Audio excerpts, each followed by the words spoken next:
Well, our next speaker tonight is the First Circuit Solicitor David Pascoe. So please join me in welcoming Solicitor Pascoe to the stage.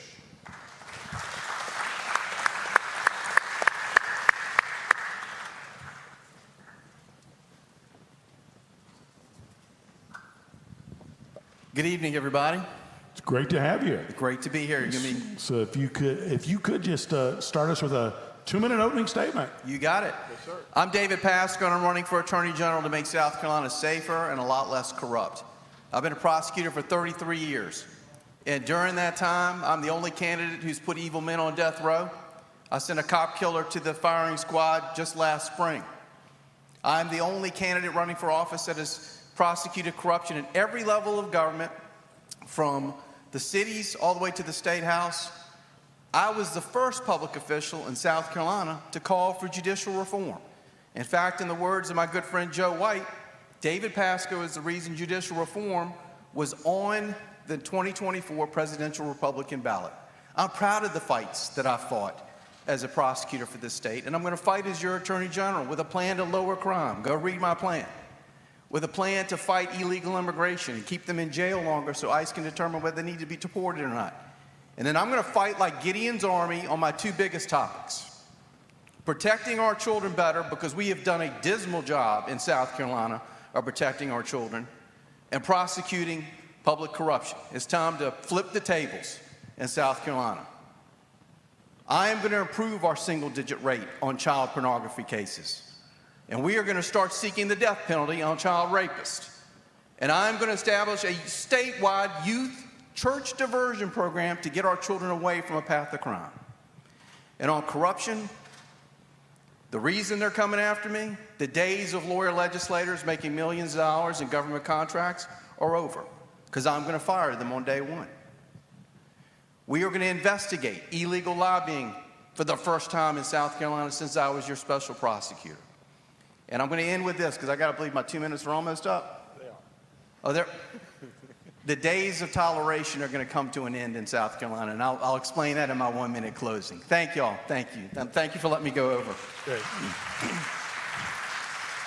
Thank you, David. If you could you describe your faith journey and how it impacts your public policy positions? I've been a follower of Jesus since, as young as I can remember. I was brought up a Catholic. Parochial school from first grade on up through all of high school. And then I became a Baptist. So I started eating meat on Fridays. I was asked this great question. I got to bring it up. When I went to speak to a number of pastors, thanks to you, Chad, and they asked me, when were you born again? I got to be honest with you. I'd never thought about that before. But I think if I had to pick a moment, it was the day my first son was born in 1996.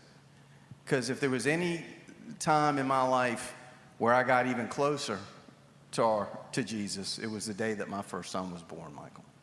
So everything I do is based, I have 3 books next to my bed, and one of which, of course, is the Bible. So. Thank you. Very good. I've tried to say this to everybody, David. Thank you for coming. You know, all 3 Attorney General candidates came to this event. Thank you. I appreciate that. Thank you. It means a lot to me. I know you ran up there and came back down here, and I just want to ask about religious liberty. We just watched the whole COVID thing. Seems like churches and faith-based groups were attacked when all these other groups were fine to be open. As Attorney General, how would you handle that? How would you lead the charge protecting religious liberty, freedom of conscience, and those issues? Great question. I was endorsed by Stand for Medical Health Freedom for a reason. Because remember, a lot of those mandates weren't just federal mandates, Chad. Some of them for a while were state mandates. When I'm your Attorney General, and this is why the Attorney General position is the most important position on the ballot. When I'm your Attorney General, if we ever have another issue like COVID, where they're shutting down churches, shutting down schools, shutting down ball games that were outside, I will sue on behalf of the citizens of the state and make sure that does not happen. I'm not going to put up with any more stuff like that, particularly when it comes to faith and our youth. What we did in South Carolina was shameful with regards to shutting churches and shutting, again, youth events that were outside of all things. So that's the importance of the Attorney General. I'm going to make sure that doesn't happen again.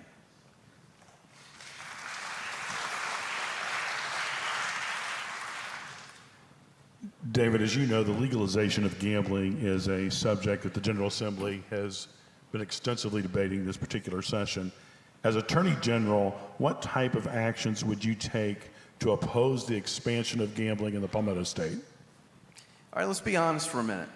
Am I allowed to break Reagan's 11th commandment and talk bad about my opponents if I want to? Well, a lot of the money that's being used to attack me comes from the casinos because they are supporting one of my opponents, if not both, but certainly one.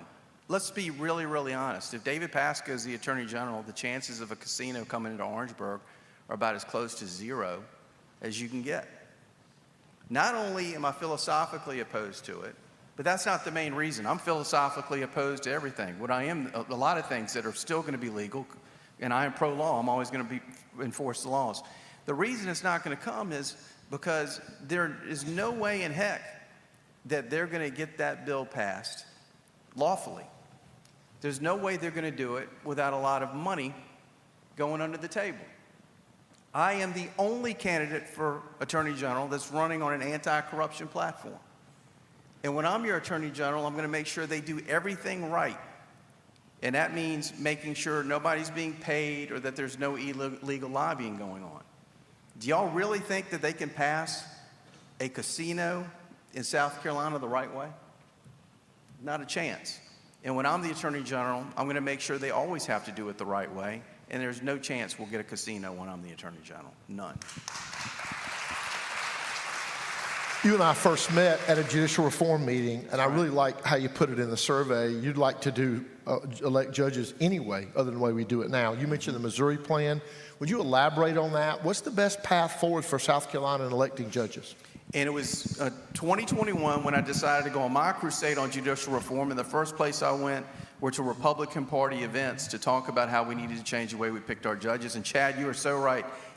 Any way is better at picking judges than what we have. If I could wave a wand, this is what we would do. We would remove all legislators from the Judicial Merit Selection Committee, because that's where the shenanigans take place. So let's get all the legislators out of the JMSC, and we'll let the governor have all 12 appointments or how many members they want to have on the JMSC, or let the governor have half and the Chief Justice have half. But bottom line, no legislators. Then I'm okay with having the legislators vote for the judge.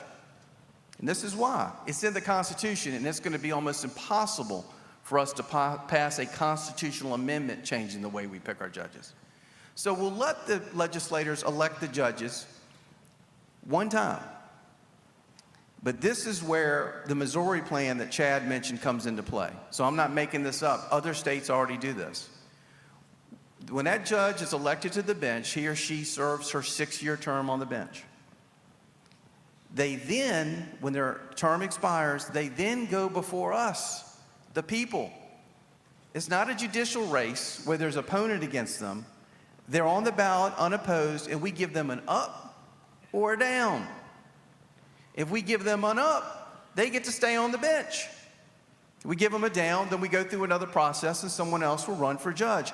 I like that plan because how many systems are there out there where the governor gets a voice in that judge with the JMSC, the legislature still gets their constitutionally mandated voice in picking the judge originally, and then ultimately we, the people, get a voice in that judge. So that's how I would pick judges if I could wave a wand and get it done.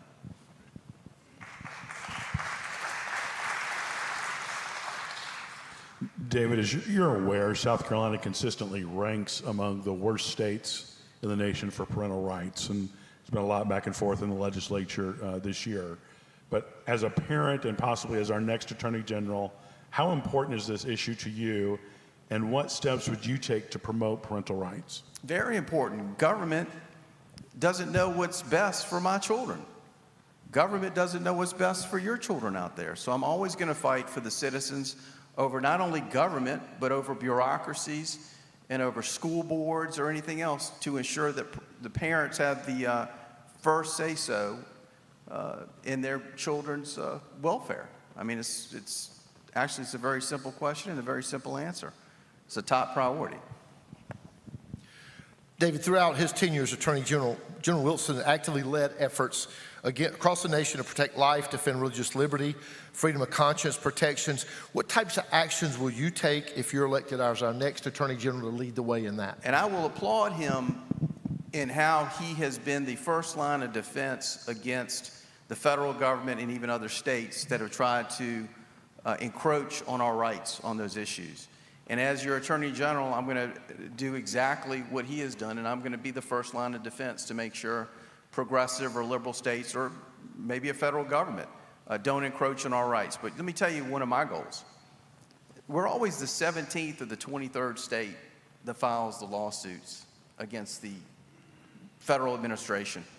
I'd like to be the first state to file those lawsuits. I'd like for the states of Florida and Missouri and others to say, and Texas to say, let's do what South Carolina is doing, instead of us always saying, let's do what the other states are doing.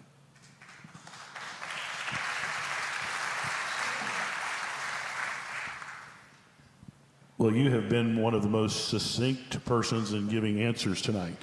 Good. By far. Keep it simple, stupid. That's what I was always. So you actually have 3 minutes and 51 seconds to give a closing statement. Yeah, baby. I wasn't going to give y'all a closing. Look, I got a great, someone sent me Proverbs, I think it was 21:15, that when justice is done, the righteous are happy, but terror to the evildoers. Y'all have seen the ads against me. They're paid for by the trial lawyers. That's the Integrity Watch. Ads by the fact-check people. That's the House caucus. And the reason they're coming after me is I've said on day one that I'm firing lawyer legislators from all government contracts. I'm going to take away their nut. And they don't like me. The reason the trial lawyers are coming after me is we had a state senator stand up on the Senate floor and say, did you know that I was offered $100,000 to vote against tort reform? Is there anybody here that doesn't think that's a bribe? But in the South Carolina Senate, they adjourned, came back and acted like nothing has happened. Well, on my first day in the office, I'm going to send SLED agents down to the Senate, and I'm going to find out what they meant by that. So the trial lawyers, with their Integrity Watch, they're now coming after me. When we strike a blow against justice, or better yet, let me get the quote right.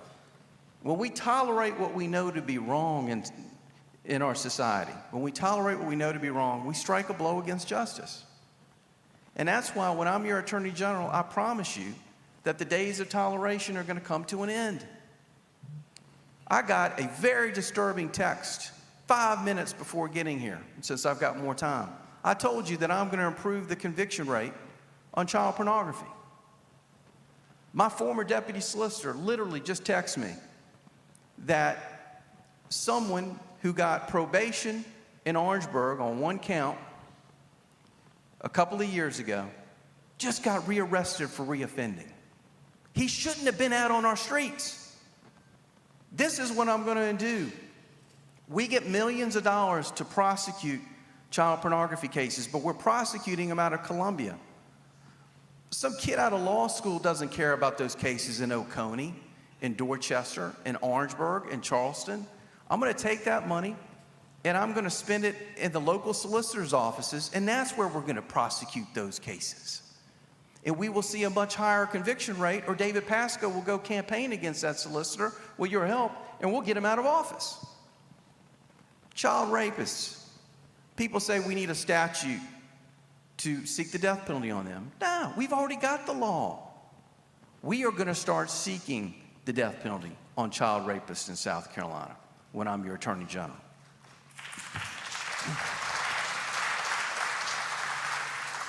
So I'd ask you this, June the 9th, judge me by my enemies. Judge me by my enemies. I believe that I have the most conservative record of anybody running for any office, governor, attorney general, anything. Just look at my record. Judge me by my fruits. They say that I am a wolf in sheep's clothing. I am a wolf in wolf's clothing. You know exactly what you're going to get from me. So if you're tired of corruption, if you're tired of our children not being protected well, if you're tired of illegal immigrants out on our streets, I'd ask that you vote for me on June the 9th. And I really appreciate y'all having me here tonight. Thank you. Y'all give David a hand.